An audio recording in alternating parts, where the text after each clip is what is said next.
Hello, my name is Jamie Hartnell, and I'm going to run the marathon in under 3 hours for the Alzheimer's Society. Hopefully. Yep, so my name is Jamie. I am a personal trainer and a performance nutritionist, and I am keen to put all that knowledge together to see if I can run the marathon, 26.2 miles, under 3 hours. I'm doing this for Alzheimer's Society, which is something that affected my gran and something I've never really raised any money for, and something I want to rectify. So I'm taking this opportunity to do that. So that's a massive reason for doing it. The other reason for doing it as well is because I've kind of set myself this challenge, and in kind of doing that, and the research that's sort of gone into it, I've sort of looked at what a lot of other people have been doing, and I found their journeys quite interesting as well. So I thought, well, I'll do it myself as well, and I want to share the whole journey, document it, the training, the ups and the downs and all the rest of it up until the Manchester Marathon, which I think is on October the 10th. That's the one I've actually signed up for. What I also want to stress as well, if any of it is really helpful for you guys, then please do donate to the Alzheimer's Society. Doesn't matter, whatever. I don't care if it's £1 or a penny or whatever. Like, if you find anything useful, just donate via the Just Giving link, which I'll post everywhere. And that will really kind of help me anyway, motivationally wise, and help the Alzheimer's Society do their work. So where's all this come from? My background has mainly been in rugby. I played rugby from about the age of 6 to about the age of 30. In fact, you can see a picture of me playing here. As you can see, a bit bigger back then. Anyway, but I stopped playing rugby as I sort of got more and more into personal training, and couldn't really commit to it.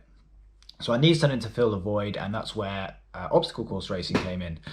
I kind of jumped onto the whole Spartan race thing, and ended up doing their 3 races in a season, their trifecta thing. So you do the short distance, the middle distance, and then the long distance. And if you do that within a year, you get invited, you still have to pay for it, to their Spartan World Championship event, which is one of 3 World Championship events they have.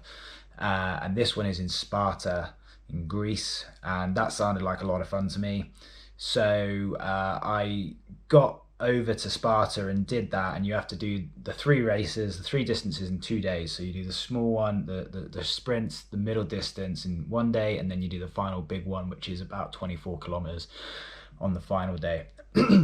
Woefully underprepared for all of it, pretty much, I would say. Even though I was trying to train for it, I have to say I don't think I did it well. In fact, the only thing I think I've really trained well for is one of the races that kind of led up to that, which was the Hackney Half Marathon. So the aim of that was to do it in 1 hour and 30 minutes. And I ran it eventually in 1 hour, 30 minutes and 15 seconds, which everyone goes, oh, must be so disappointed. But I actually wasn't. Like, I don't think I had 15 seconds left out there on the course. So I really gave it absolutely everything. And yeah, and I think that's where the idea for the 3 hour marathon comes from. So I can do a half marathon in 1 hour 30, then just double it and try and get to 3 hours. Logical, right? Yeah. So that's kind of the challenge I've set myself. It is quite a big challenge because also leading up to the Spartan World Championships, I did run a marathon. It was a kind of more of a spontaneous thing. I wanted just to see if I could run the distance. I hadn't really done the mileage to prepare myself for a marathon or anything like that. But I did manage to get in a couple of like 30 odd K runs to get into that. And I managed to run it. I had no idea what sort of pacing strategy to use on that marathon. I kind of just settled for something that I felt was quite easy, and I tried to stick with that for as long as I possibly could. And I was going really well at about 5 minutes 30 pace roughly, until, or maybe a bit quicker actually, maybe it was a bit quicker, until the last 5 kilometers where I obviously hit the wall. And the wall is a horrible thing. It's really the only time I've experienced it, but You want to keep pushing forwards, but there's just nothing there. You've got no energy, you've got no fuel in the tank, in the muscles, and no matter how many people are coming past you and how much the clock is ticking, you just can't run faster. So you just have to walk, run, and that was the situation I was in for that marathon. Back in my mind though, my dad did it in 4 hours 1 minute when he was about 50 years old. So I could not, under any circumstances, go over that time. That was like one of the main driving forces at that point.